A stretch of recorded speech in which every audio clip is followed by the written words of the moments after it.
नमस्कार मित्रांनो, महाराष्ट्र विधानसभेचा 23 तारखेला निकाल लागल्यापासून पावलोपावली महाराष्ट्रामध्ये सध्या भारतीय जनता पार्टी उपमुख्यमंत्री एकनाथ शिंदेंचा वेळोवेळी अपमान करू लागले आहे।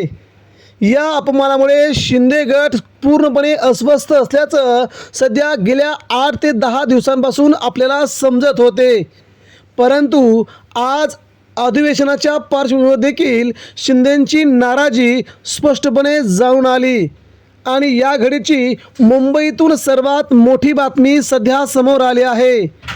उपमुख्यमंत्री एकनाथ शिंदे आता सर्वात मोठा कठोर निर्णय घेण्याच्या तयारीत। राज्याच्या राजकारणामध्ये पुन्हा एकदा सर्वात मोठी खळबळ। नेमकं काय आहे मित्रांनो, या बातमीतील आतली बातमी जाणून घेऊया। पडद्याच्या मागे देवेंद्र फडणवीस उद्धव ठाकरेंना फोन करतात, त्यांच्याशी चर्चा करतात। काल संध्याकाळी एकनाथ शिंदे यांनी उद्धव ठाकरेंचं शिवसेनेचं ओरिजिनल पेज फॉलो केलं। त्यानंतर उद्धव ठाकरेंनी एकनाथ शिंदेंचे पेज फॉलो केले आणि आता या सगळ्या घडामोडी झाल्यानंतर एकनाथ शिंदेंना गृहमंत्री देण्यास भाजपचा पूर्णपणे नकार येतो।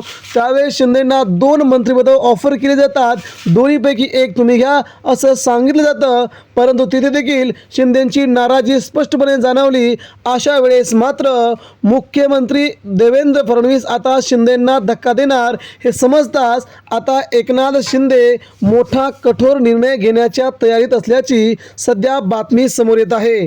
आपल्या मंत्रिमंडळ विस्तारामध्ये आपल्या जवळील आमदारांना ज्यांनी काम केले, ज्यांनी आपल्या पूर्ण 15 ते 20 दिवसामध्ये प्रचारामध्ये स्थान खूप बळकट केले, अशा नेत्यांनाच मी आता मंत्री बनवणार असा शिंदेंनी आपल्या मंत्र्यांना इशारा दिला आहे।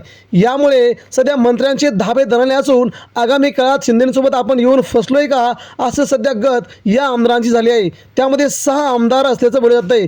त्यातील 4 आमदार पहिले आहेत ज्यांना आता या मंत्रिमंडळात स्थान मिळत नाही। मित्रांनो, यामुळे शिंदे कठोर निर्णय घेतील अशी शक्यता आहे।